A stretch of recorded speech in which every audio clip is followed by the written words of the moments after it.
America और तुर्की के दरमियान लफ्जी गोलाबारी शुरू हो गई है और इतलात ये हैं कि ब्लैक सी के अंदर किसी भी वक्त या मेडिटेरियन सी के अंदर किसी भी वक्त कुछ बड़ा हंगामा हो सकता है। अमेरिका लगातार ग्रीस के साथ मिलकर कुछ ऐसे काम कर रहा है जिसको जो तुर्की है उसको काफी परेशानी हो रही है। अमेरिका सीरिया के अंदर भी कुछ ऐसे काम कर रहा है। अमेरिका इजराइल के साथ भी मिलकर कुछ ऐसे काम कर रहा है जो तुर्की के लिए दर्द सर बन गए हैं। तुर्की के सदर तैयब उर्दगान ने आज अलल ऐलान कहा है कि अमेरिका तुर्की को ब्लेम करता है कि आपने रशिया से S-400 मिसाइल सिस्टम क्यों लिए। तो तुर्की के सदर तैयब उर्दगान ने बड़े साफ और शफाफ अल्फाज में अमेरिका को कहा है, अगर अमेरिका हमें अपना थर्ड मिसाइल सिस्टम या पैट्रियट मिसाइल सिस्टम दे देता हम रशिया के पास जाते ही ना। और अमेरिका को चढ़ाने के लिए तुर्की के सदर तैयब उर्दगान ने आज फिर ऐलान किया है कि आप तो हमें पाबंदियां लगा रहे हैं कि रशिया के हथियार मत खरीदो, हम एक और S-400 मिसाइल सिस्टम रशिया से खरीदने जा रहे हैं, जिससे अमेरिका और तुर्की के ताल्लुकात और खराब हो गए हैं। तुर्की के सदर तैयब उर्दगान ने अमेरिका को कहा है कि हमारे $1.4 बिलियन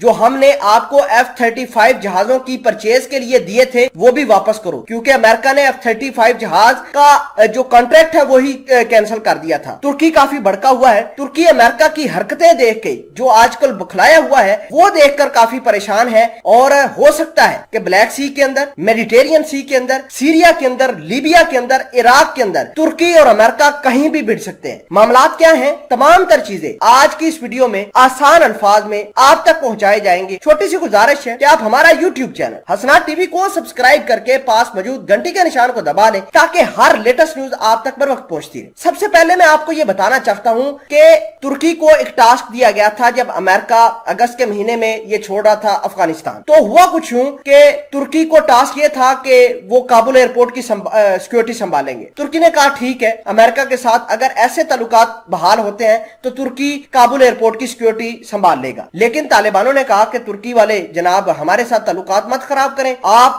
दूसरे मुल्कों की तरह हमें हैं, आप जैसे नेटो वाले थे वैसे ही आप है। लिहाजा तालिबानों ने तुर्की को वहां से निकाल दिया। तो अमेरिका इस वजह से भड़का और अमेरिका ने तुर्की के ऊपर इल्जाम यह लगाया कि तुर्की ने तालिबानों के साथ मिलकर काबुल एयरपोर्ट की सिक्योरिटी छोड़ दी है। यहां से बात असल में शुरू होती है और फिर बात आगे बढ़ती बढ़ती जो तैयब उर्दगान है उस तक पहुंचती है और तैयब उर्दगान रशियन सदर के साथ भी मिलते हैं और उनको कहते हैं कि अमेरिका वाले एक S-400 मिसाइल सिस्टम को बर्दाश्त नहीं कर रहे, हम एक और परचेज करेंगे। तुर्की के सदर तैयब उर्दगान ने कल धमाका खेज ऐलान किए हैं और आज भी उनकी प्रेस रिलीज जारी है, अब भी जारी है। इन प्रेस रिलीज के अंदर अमेरिका को अमेरिका ही की जुबान में उन्होंने जवाब दिया है। पहला जवाब ये कहा है कि तालिबानों के साथ हमारी कोई डील नहीं हुई, हम जिस तरह नेटो के दीगर ममालिक निकले अफगानिस्तान से वैसे ही हम निकल कर आ गए। दूसरे नंबर पर अमेरिका जो बात करता है कि S-400 मिसाइल सिस्टम रशिया से क्यों परचेज किया है, तो तुर्की के सदर तैयब उर्दगान ने कहा है कि हम नहीं करते, आप हमें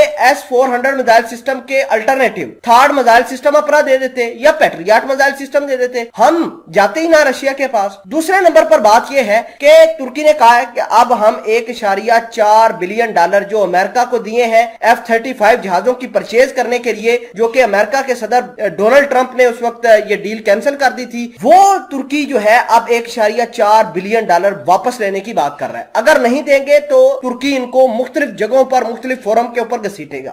अब अमेरिका करने ये वाला है कि सीरिया के अंदर कुर्दों को एक्टिव करके तुर्की की फौज के ऊपर हमले करवा सकता है, इराक के अंदर करवा सकता है, इसके अलावा दीगर जगहों पर भी अटैक करवा सकता है। तो ये मामला चल रहे हैं और तुर्की इसका बरमला इजहार भी कर चुका है।